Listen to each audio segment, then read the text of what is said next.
So this is the major region of the skin called the epidermis. Okay.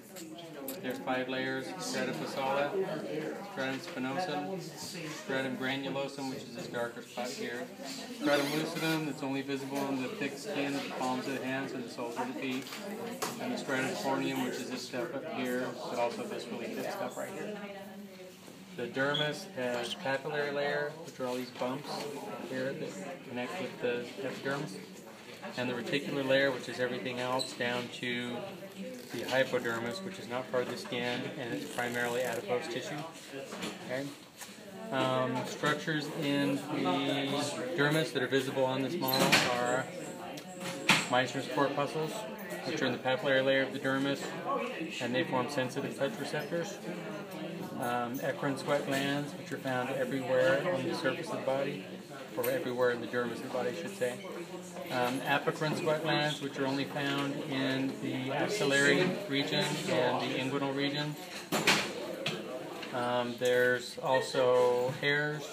Okay, the part of the hair that sticks up above the surface of the skin is the shaft. The part below the surface of the skin is the root.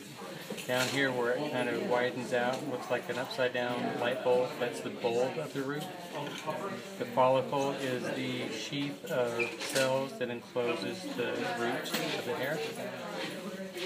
This is a sebaceous gland. It secretes an oily substance called sebum that lubricates the hair shaft and also conditions the surface of the skin when it gets out on the surface of the skin. What else? This is the erector pillae muscle. Okay, the smooth muscle tissue, when it contracts, it pulls the root of the hair that way, which makes the shaft stand up like that on the surface. This is a Pacinian corpuscle, which is a deep pressure sensor in the skin. These structures here, these bumps that stick up, are dermal papillae, and they're part of the papillary layer of the dermis, which is what it's named for, the dermal papillae. The type of tissue that is mainly found in the papillary layer of the dermis is areolar connective tissue, which makes sense because this epithelial tissue up here needs to have a good nutrient source, and the areolar connective tissue has almost a liquid type matrix, which makes it easy for it to deliver oxygen and nutrients to this epithelial tissue up here.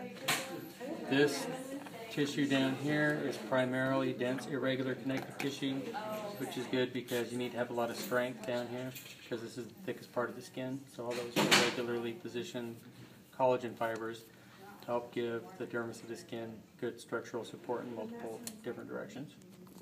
I think that's just about everything. All right, cool.